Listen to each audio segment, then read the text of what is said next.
Hey guys, welcome to Banned Book Week, day 4. So today we are going to talk about a book I'm very excited about, Animal Farm by George Orwell. So we have a returning author this year. We did, I almost said Big Brother. We did 1984 by George Orwell last year, which I definitely enjoyed, but not like Animal Farm. I loved Animal Farm. I did not expect to love Animal Farm like I did, but good golly, did I enjoy it. Yes, I am wearing an Office Depot polo.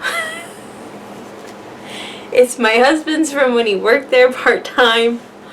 I didn't have anything else red, okay? I wanted like a red blazer. I had a whole plan. I was gonna get a red blazer and make like fake medals, but Goodwill didn't have any red blazers. What do?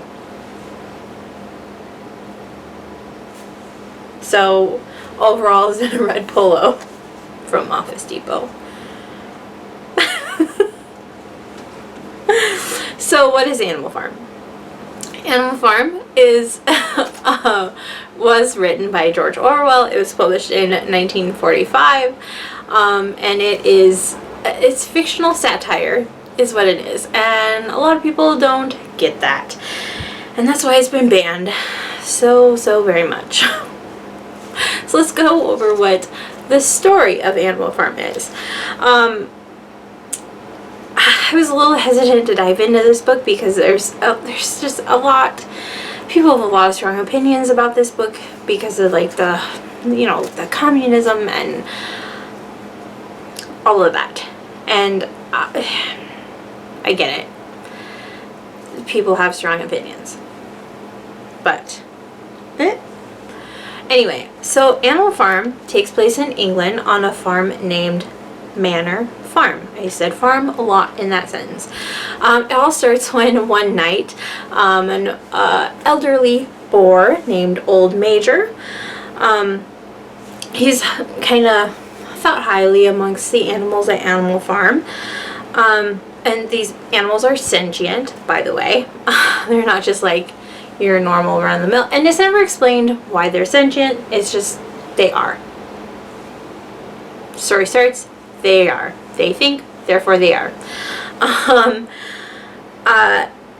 So Old Major starts speaking out, kind of like against the farmer that runs things, and it's kind of like, we give everything. We bust our backs, we work day and night,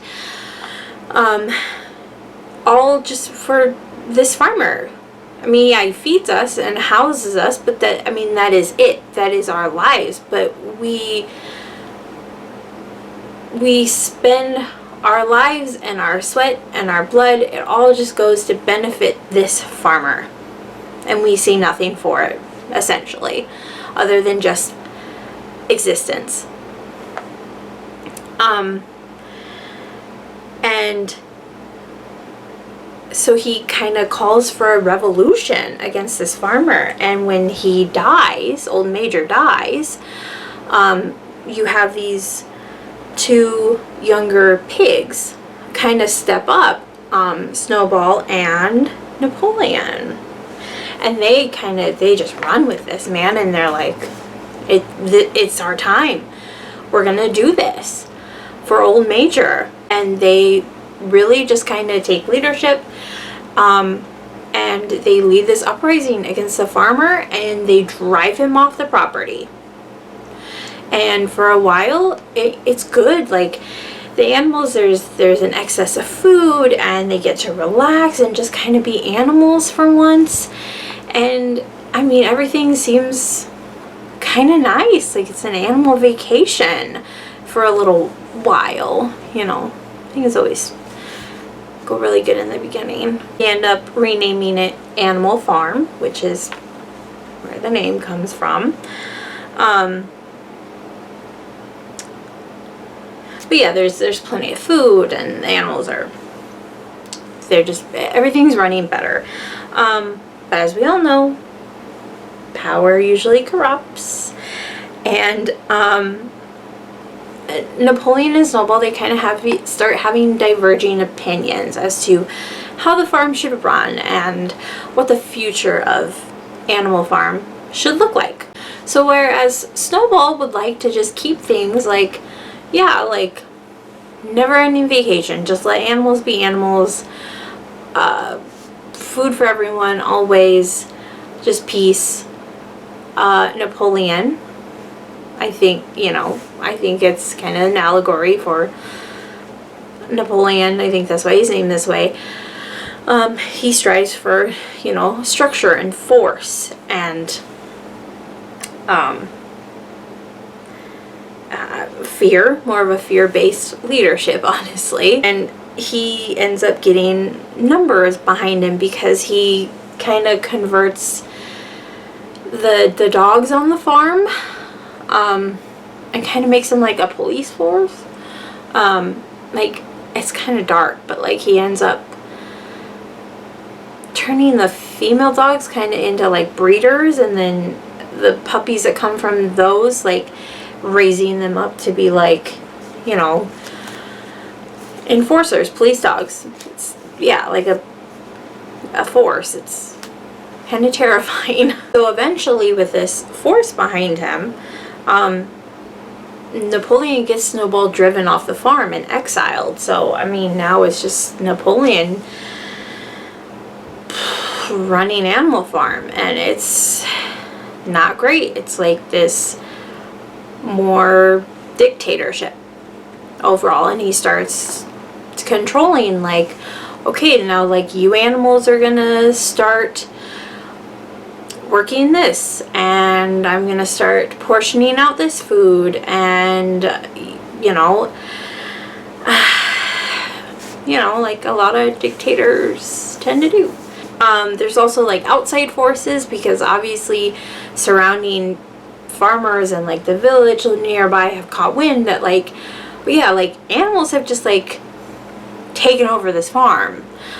So there's a whole battle between Animal Farm and like outside villagers trying to come and take back Animal Farm, but the animals end up being successful and keeping Animal Farm and driving the humans away. And that's like a really big monumental battle for the animals. Like, it ends up, yeah, becoming kind of like part of their history. And it all just culminates into like this point where like Napoleon's beliefs and his strive for power just twist him into this thing that's almost not even an animal anymore. It's more resembling a human. And yeah, it's fascinating. I think I forgot to cover. Did I even cover? Oh yeah, the right after they form Animal Farm, the animals, Snowball and Napoleon come up with the 7 commandments of animalism. With the greatest being all animals are equal. And obviously, under Napoleon's reign, once Snowball was driven off, that did not last long. He ended up, putting himself above everyone else and making other animals more important than others, depending on what they could do around the farm to keep it running. So, which, I mean, we see that all the time. So, obviously, this book was written. George Orwell was very inspired by Stalinism with the Russian Revolution in 1917, but this is satire to mimic it, to point out, like, hey, this is really bad. Let's not do this. Let's use animals to kind of get this point across, like, but yeah, people just didn't get it. But I really love this book. It was so good. The way he writes, I need to read more George, or like everything he's ever written, I guess, because I really love his work. Yeah, it's just, It's really good. And I want to say last year, my husband and I watched the movie from like the 90s with like Patrick Stewart and stuff, and it was really good too.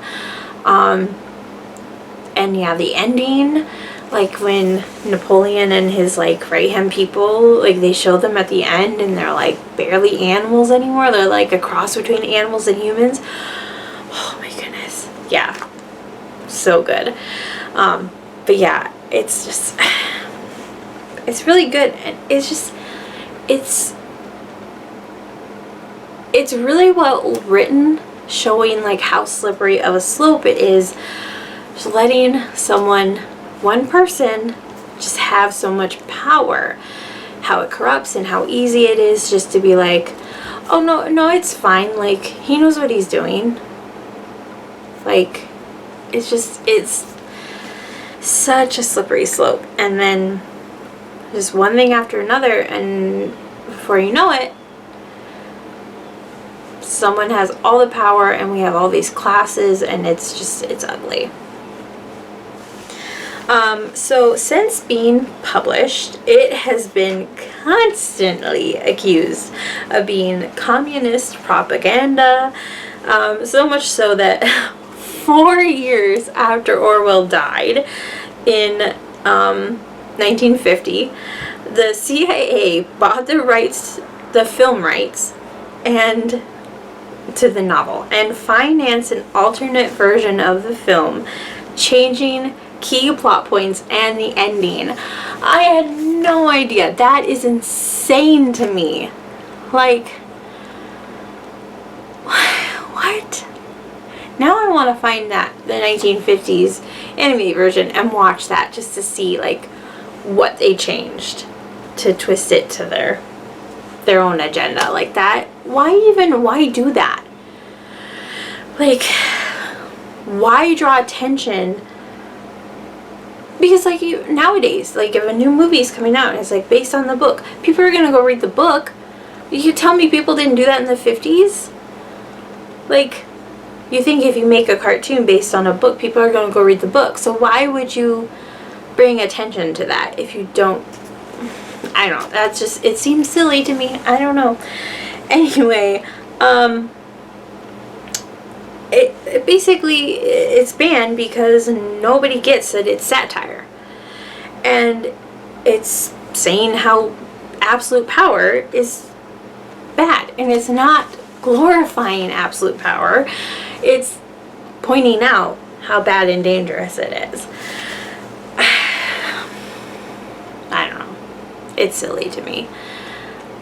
And like, it's silly to me that people read these books and they just completely miss the whole point. Like, it just completely goes over their heads. Like, I don't get it.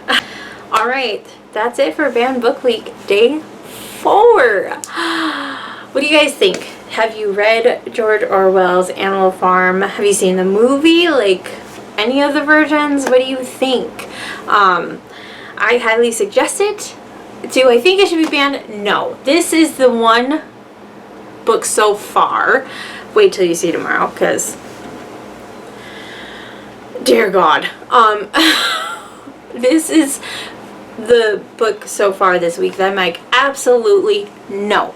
Do not ban this book in any grade. I don't care. There's no reason why this book should be banned. None whatsoever. So silly. Don't ban this book. That's ridiculous. I mean, it might not be everyone's cup of tea, but I enjoyed it so much. I found it highly entertaining. I did not expect to enjoy it as much as I did. Even seeing the movie, I figured the book would be less entertaining, you know, but it was good. So yeah. Alright, I love you guys so much, and I will see you tomorrow for day 5, the last day of Banned Book Week. I am mad with excitement.